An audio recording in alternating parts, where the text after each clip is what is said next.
Ici, on met en lumière les talents et les histoires qui font vibrer nos quartiers, entre actualité, culture et ambiance. On vous amène au cœur du quartier Mbota, dans l'arrondissement 4, Luandili, un quartier pas comme les autres, là où tout se vit et se raconte. Préparez-vous, ça commence maintenant. Let's go!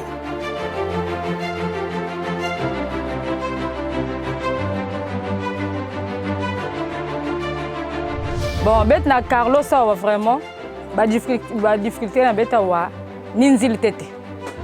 Vraiment nzil en tout cas, mama boule me fuluka, donc ba pon l'air masque na ku l'air mvulka na kunoka. En tout cas ba masque na ku fuluka trop na ba ravin. Et puis na ku timunaka. Donc ba kamne mo ba que lutu bien élevé. Et surtout pour avec ya Carlos ya masa ku mwangana. Donc faut mettre na zava l'état est-ce qu'il na tala ou bien na tala ve. Donc même à l'école, surtout au moment où l'école c'est bandibiak. Donc il faut trotter dans ma coulou, donc on a des écoles. Donc il faut mettre un souci, il y a gouvernement qui a dit bien vraiment. Il y a une idée que ma banzila, surtout ma pomme qui n'a pas passé. Mais tu as un problème à passer na masse, surtout les gens qui n'ont pas de déplacement qui n'ont pas passé. Donc il faut que tu aies un pont coulé, parfois il y a une charge moyenne qui monte na au Kevin vraiment. Si vraiment l'autorité l'État lui passe, si vraiment na poids qui dit que bétia, mais tu as un vrai passe dans le moment en boule. Donc anim la zone ça vraiment si papa qui t'a dit quoi mettre qui a dit quoi mettre moi pour rien.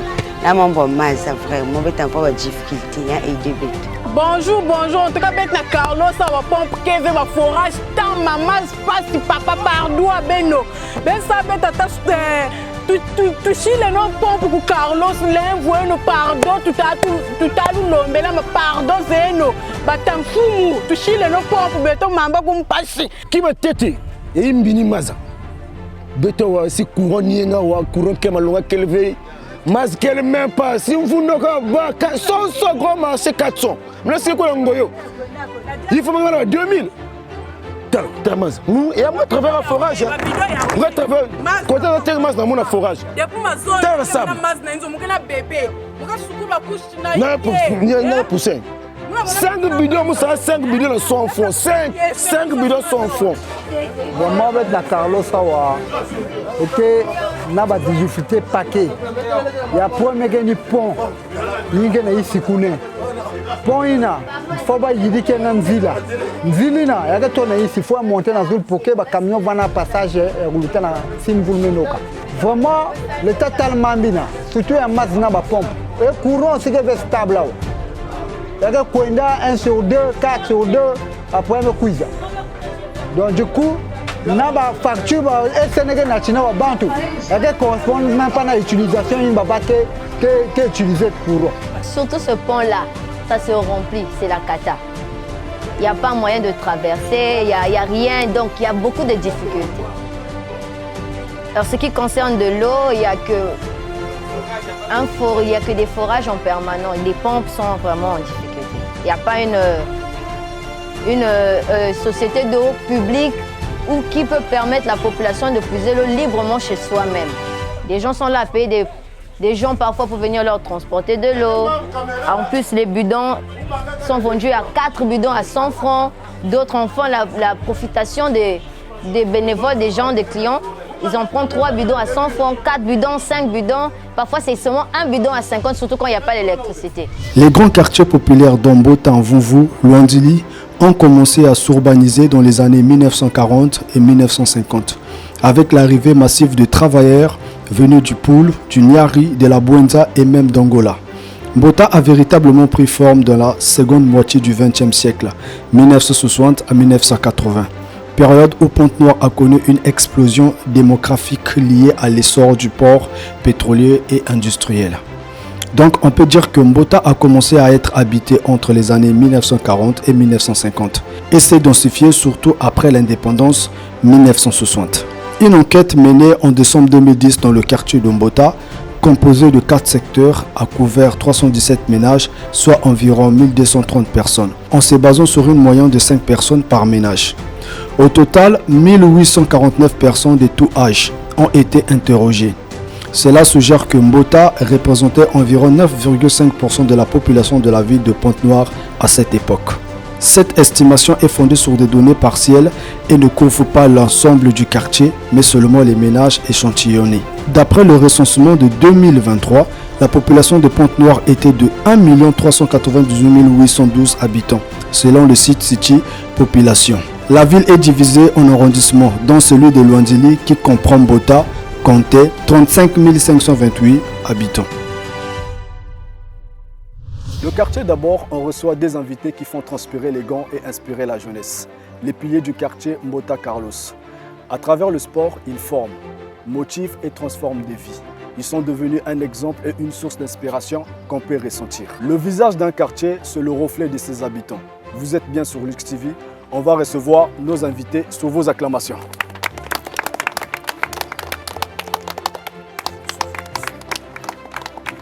Prenez place. Alors j'ai en face de moi des invités. J'ai M. Chardin. M. Chardin, bonjour. Madame Berf, bonjour. Mesdames et messieurs, vous êtes bien sur Lux TV. Le quartier d'abord, une émission qui met en lumière vos quartiers. Bonsoir et bienvenue. Monsieur Chardin, pourquoi la boxe, sport noble et discipline, est-elle souvent aperçue comme un sport des voyous? La boxe est un art brave, ce n'est pas un art de voyous. Lorsque les gens interprètent mal pour la boxe, mais ce n'est pas ça. La boxe, les enfants viennent au club pour être des champions. Pour être des champions, être des diables rouges. Lorsqu'on voit à DGSP, les policiers, c'est des boxeurs. Selon le quartier qui transfère, le jeune qui ne fait pas la boxe, qui quitte lui-même, vient gaspiller le nom de boxeur. Mais les boxeurs ne sont pas des voyous. Ok, si les boxeurs ne sont pas vraiment des voyous, ce n'est pas un art de voyou. Vous pouvez me citer une personnalité publique qui pratique la boxe? Tel qu'on a le député Gaëtan Kodia, c'est un boxeur. On a gagné son Makabana, on a commencé la boxe au Makabana. Okay. Il y a Nzola Christophe qui était même décédé, un procureur.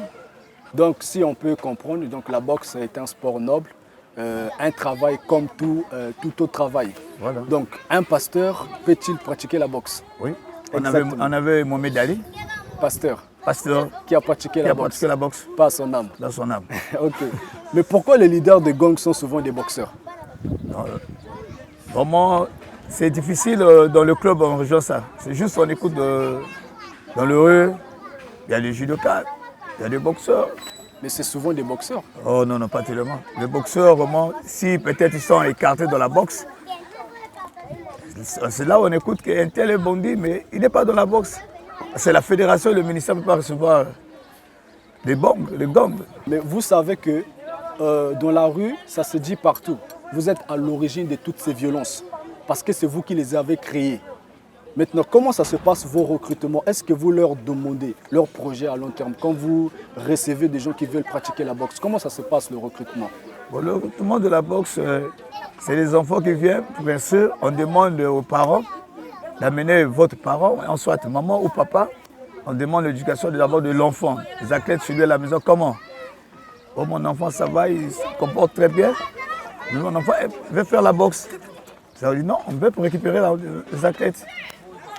Et l'état du boxeur de son quartier, il y a le capitaine du club, Jaguar, on l'envoie dans le quartier pour être renseigné, le comportement de ce boxeur. Et vous, Madame Berf, vous êtes coach? Oui. Alors, pour vous les femmes, comment ça se passe le recrutement chez vous les femmes? En fait, on ne recrute pas. C'est individuellement. Si vraiment tu aimes le sport, tu viens envers nous, on va t'apprendre. Et on va aller chez vos parents, on va aller visiter le quartier, demander toute forme de renseignement pour te recruter, pour te prendre envers nous. Mais sinon, il n'y a pas de recrutement comme dans l'armée, il faut en faire entrer les dossiers. Non, on ne recrute pas. Ah, ok. Mais quelle est la différence entre un boxeur et une boxeuse? Si, il y a la différence. La différence, c'est quoi? Un boxeur, c'est un homme masculin. Une boxeuse, c'est une femme. Un boxeur se bat juste avec les hommes. Une boxeuse se bat avec les femmes. Au recrutement, est-ce que ça t'arrive aussi de recruter les hommes, de s'entraîner avec des hommes, de former les hommes? Oui. Ça t'arrive aussi de former les femmes? Oui. Maintenant, comment la différence, c'est quoi?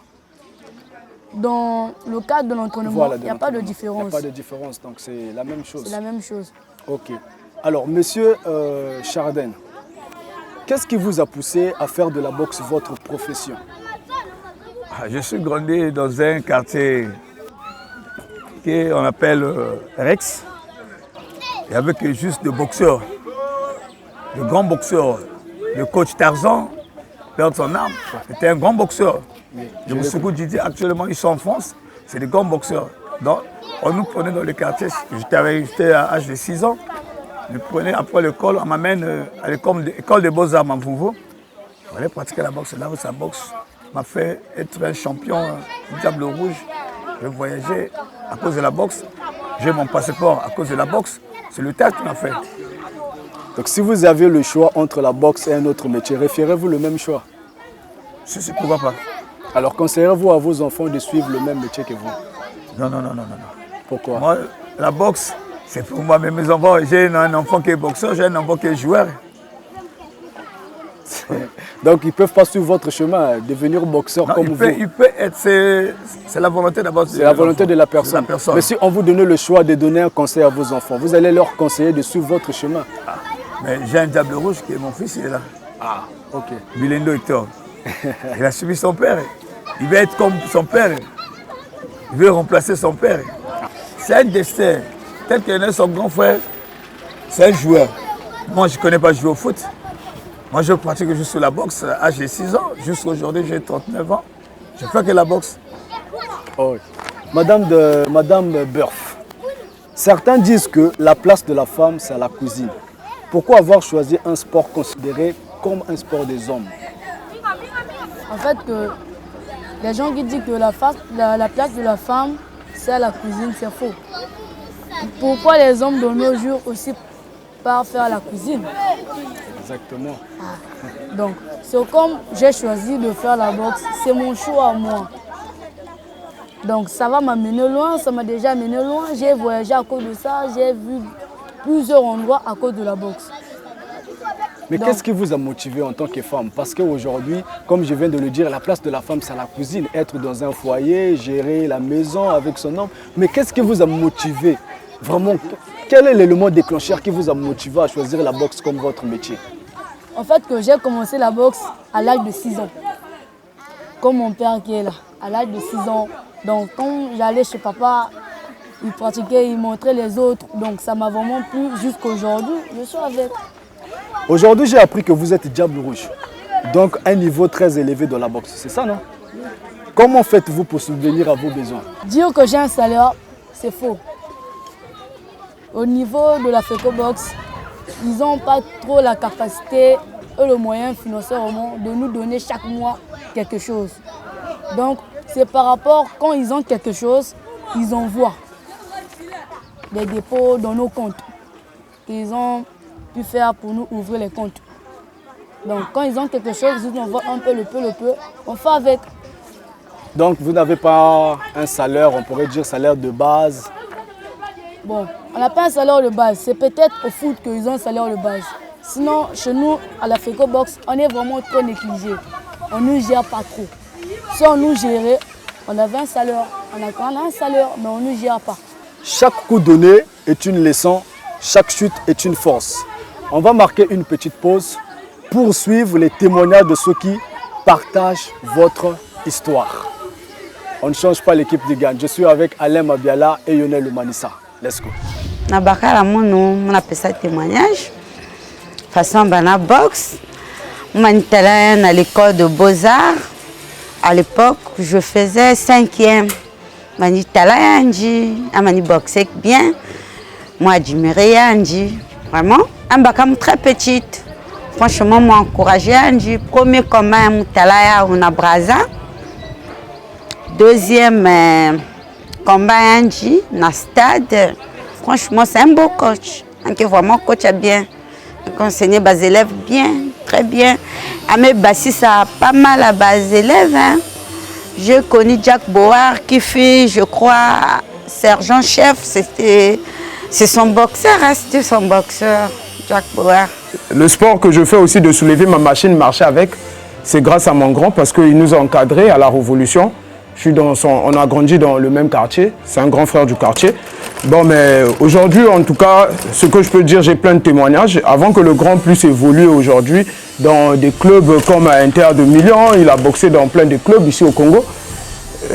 En tout cas, il boxait depuis longtemps, hein, avant même de rentrer dans des clubs. C'était un don pour lui.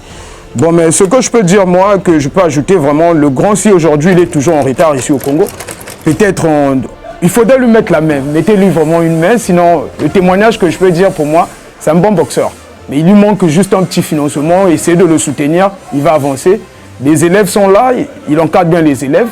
Mais malheureusement, parfois les élèves peuvent venir, mais si on n'a pas mangé, si le club n'a pas de sponsorisation, il n'y a pas un sponsor lourd au Congo qui peut aider que non. Dans le cadre du sport, de la boxe, on peut aider champion WA du Kwilu. Sinon, vraiment, on demande que de l'aide. Hein. On demande de l'aider vraiment. C'est tout ce que je peux dire moi pour le Congo. Aider les sportifs qui ont besoin d'avancer.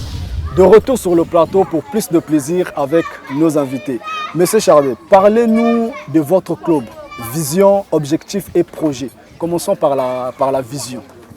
Bon, la vision, comme j'ai déjà des boxeurs qui sont en France, Mdangayan, il est à l'équipe nationale en France, à Lyon. Je pense qu'à travailler ces enfants pour leur encadrer, pour sortir de ce pays, pour qu'on récolte ce que nous on avait besoin de le faire. C'était des parcelles. C'est un centre de l'hôpital pour les enfants. Okay. J'ai toujours l'idée là à ma tête. Votre objectif, c'est ça. Ça. On attend juste le président Gaëtan Kodia de relance le championnat national, que les athlètes qu'on a préparés pour aller au championnat, là on peut trouver des millions pour arranger ces enfants-là. Ah, ok. Donc votre objectif en ce moment, ou votre projet en ce moment, c'est le championnat que vous attendez. Le championnat national. Alors, Madame Berf, quelle est votre vision pour la boxe? Bon, ma vision pour la boxe, c'est d'améliorer ma vie à moi et la vie des athlètes. Et votre projet? Et mon projet à moi, c'est de voyager, d'aller continuer à approfondir ma boxe professionnelle à l'étranger. En tant que femme, quel avantage la boxe apporte-t-elle dans la vie? Bon, il y a plusieurs avantages que la boxe apporte dans ma vie et à la vie des autres femmes. Par exemple? Par exemple, je prends juste de 2023 à 2024. Il y avait un championnat d'Afrique. La petite qui a ramené le médaille d'or et le coupe, c'est une femme qui a ramené l'honneur au pays. C'est une femme. Au Kota Chamilia. C'est un champion d'Afrique, c'est une femme. Là, quand même, ça va. Et moi, quand je suis allé en RDC en 2025, juin 2025, je suis sorti deuxième de ma catégorie. Or, si j'étais juste au Congo, si je ne pratiquais pas la boxe, je suis juste aujourd'hui ici. Or, la boxe me permet de sortir hors de pays. J'ai un passeport à cause de la boxe. Je pars découvrir les autres pays à cause de la boxe. Donc, il y a plusieurs avantages. Donc ça, ce sont les avantages que vous appréciez et que la boxe vous a-t-elle apporté. Et vous êtes fiers de ça. Et votre choix, comment vos parents ont aperçu cela? Est-ce qu'ils étaient contents de vous? Comment ils ont aperçu votre choix? Bon. Les premiers moments, maman disait que non, ça ne paye pas. Lui, il voyait que le côté financier au moins. Oh non, la boxe, ça ne paye pas, ça va te déformer. Tu vas devenir lesbienne. J'ai dit non, maman, c'est juste le choix. C'est juste ma conscience qui va faire pour que je puisse changer et aller dans les autres choses que tu dis là. Mais à fur et à mesure que maman a vu que ce qu'on me disait là, c'est pas ça, il a juste apprécié.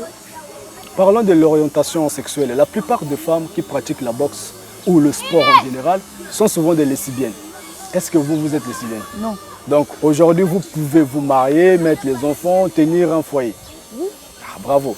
Alors, monsieur Chardet, pourquoi avoir choisi de rester dans votre quartier alors que vous pourriez évoluer à l'étranger? Comme lorsque nous tous on peut sortir à l'étranger, lequel va garder les boxeurs, qui peut encadrer les boxeurs? Nous on sort, on amène les éléments au championnat, on sort. Donc vous avez préféré de rester, c'est pour soutenir, au fait, encadrer la jeunesse qui arrive, le quartier, beaucoup plus. Carlos. Monsieur Dessé, est-ce que la magie existe dans la boxe? La magie? Non, non, non, non. C'est juste le travail. Juste le travail, la le magie travail qui paye. Donc vous nous assurez que vous n'avez jamais touché à la magie. C'est entre nous, hein? Non, non, non, non, non. Jamais. Je n'ai jamais touché à la magie. J'étais dur aux entraînements. Je prenais mon temps, je courais 5 heures, 8 heures, je travaille, je finis. 10 heures, je vais au boulot. Alors, Madame Berf, comment préparez-vous vos combats, mentalement et physiquement, en tant que femme? Bon, je prends juste l'exemple. Si on me dit aujourd'hui que j'ai un combat en octobre, donc j'ai 3 mois de préparation. Dans mes 3 mois de préparation là, je ne peux pas prendre de l'alcool.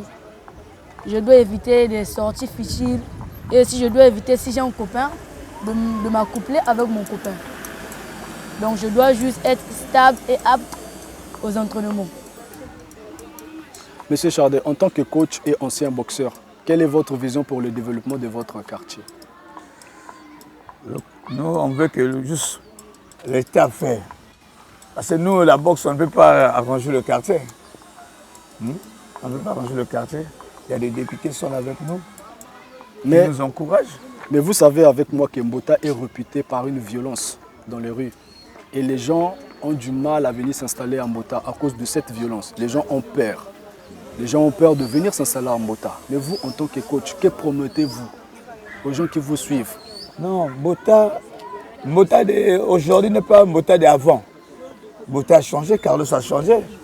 Il y a même des Ouara, il y a même des montagnards qui viennent maintenant vivre, installés ici. Donc, on peut dire aujourd'hui Mbota, c'est maintenant un quartier sécurisé. C'est. Mais pourquoi on parlait que Mbota, c'est un quartier des voyous? Pourquoi? C'était juste des rumeurs ou c'était une réalité? C'était pas une réalité, c'était juste des rumeurs parce que les autres qui étaient vers Tibati viennent foutre la pagaille à Carlos. Parce qu'uniquement, il y avait seulement une seule barre qui gravitait tout ce quartier-là. Donc tous ces bandits qui quittent à Monkamba, Kwiko, ils sortent pour bien faire la vie à Carlos.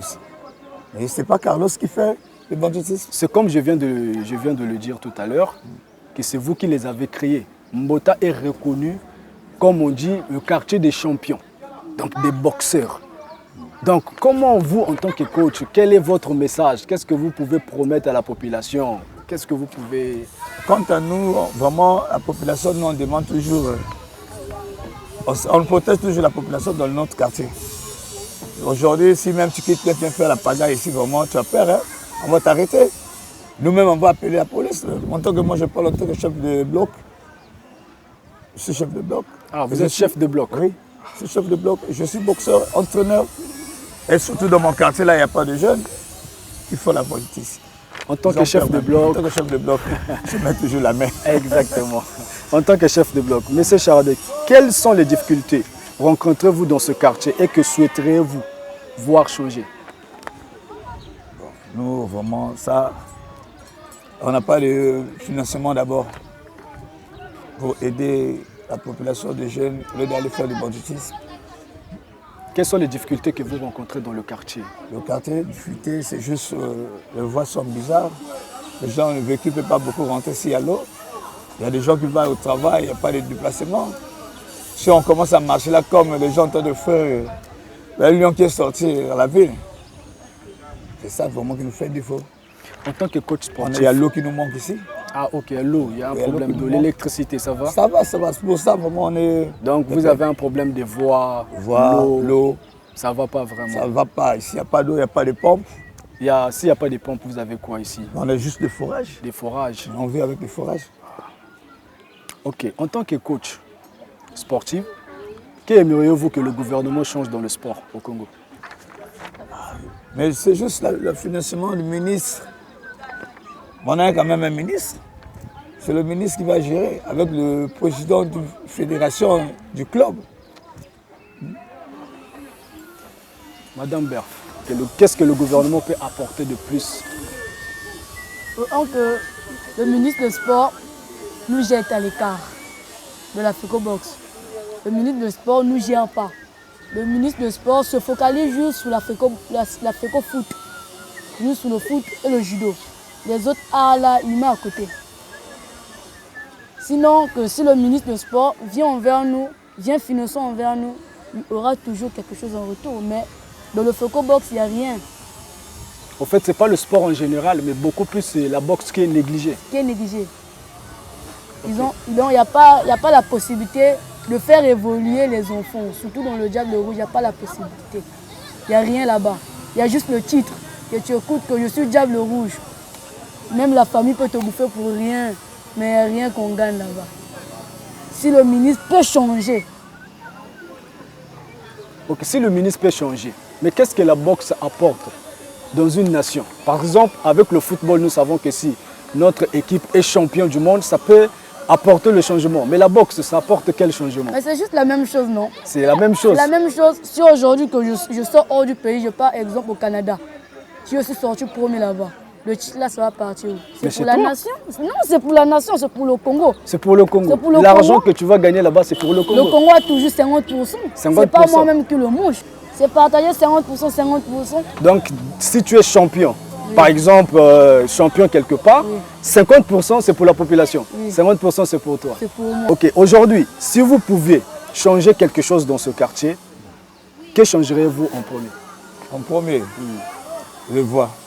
Les voies. Oui. Si les voies sont normales, tu vois, il y a tout le monde qui veut quitter le centre-ville pour venir vivre ici. Faire tout ce comme les autres ont de chercher à faire.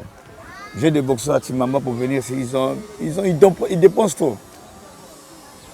Ils ont de sérieux problèmes d'arriver ici. Donc ça, c'est la première des choses que vous allez changer. Vraiment. Et la deuxième des choses? Deuxième chose, l'eau.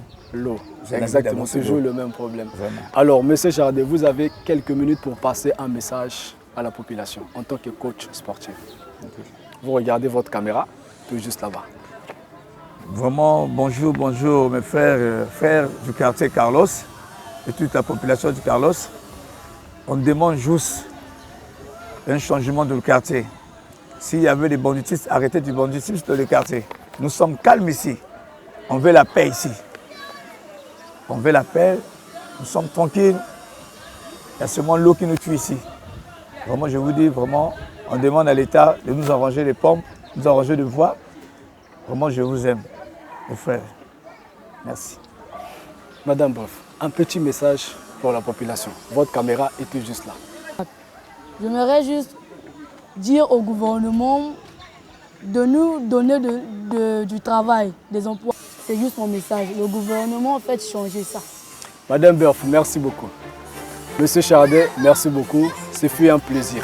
Merci de nous avoir suivis. À très bientôt pour découvrir un nouveau quartier de Pointe-Noire. Le quartier d'abord, c'est chez vous, c'est chez nous. À très bientôt.